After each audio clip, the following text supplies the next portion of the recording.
நாம குர்பானி கொடுக்கிற போது நல்ல நீயத்தோடு கொடுக்கணும். குர்பானி கொடுப்பது பெரிதல்ல.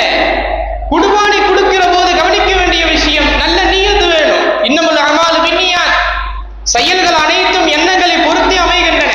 அப்படியானால் குர்பானி ஒரு இபாதத்.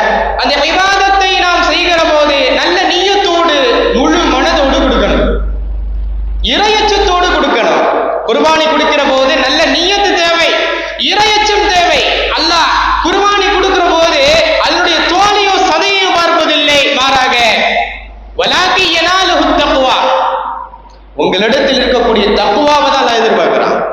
லை யனாலுல்லாஹு லுஹூமுஹா வலா திமாவுஹா வலாக்கி யனாலுஹு தக்வா மின்கும்.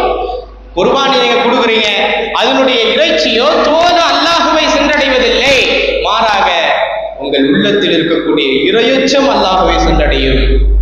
அப்படியானால் குர்பானியில நாம கடைபிடிக்க வேண்டிய மிக முக்கியமான விஷயம் தக்வா தேவை. நபிகள் பெருமானார் ஸல்லல்லாஹு அலைஹி வஸல்லம் சொன்னார்கள், இன்ன தமல யகஅ மினல்லாஹி பிமகானின் கப்ல அன் யகஅ அலல் அர்தி. நீங்கள் குர்பானி கொடுக்கிற போது அது குர்பானியின் அந்த பிராணியின் ரத்தம் பூமியில விழுவதற்கு முன்பாக உங்களுடைய தக்வா என்ற அமல், அந்த இறையச்சம் அல்லாஹ்விடத்தில் சென்று விடுகிறது என்றார்கள் அருமைநாயகம் ஸல்லல்லாஹு அலைஹி வஸல்லம் அவர்கள். அப்படியானால் தக்வாவும் நல்ல நிய்யத்தும் தேவை. அதனால குர்பானி கொடுக்கிற போது முழு மனதோடு கொடுக்கணும்.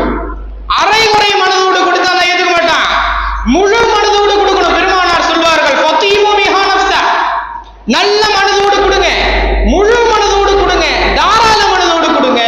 ஏன்னா அது ஒரு வணக்கம், இபாதத். இபாதத்துல நாம குறை வச்சா அல்லாஹ் குறை வச்சிருவான். இபாதத்துல நாம என்னைக்கும் குறை காணக்கூடாது. தொழுகையா அது ஹஜ்ஜா இருக்கட்டும், ஜகாத் எதுவாக இருந்தாலும் சரி, இபாதத் என்று வருகிற போதே அதுல நாம எந்த விதத்திலும் குறை வச்சிடக்கூடாது, தாராளமாக செய்யணும், முழு மனதோடு நாம் செய்ய வேண்டும் என்பதை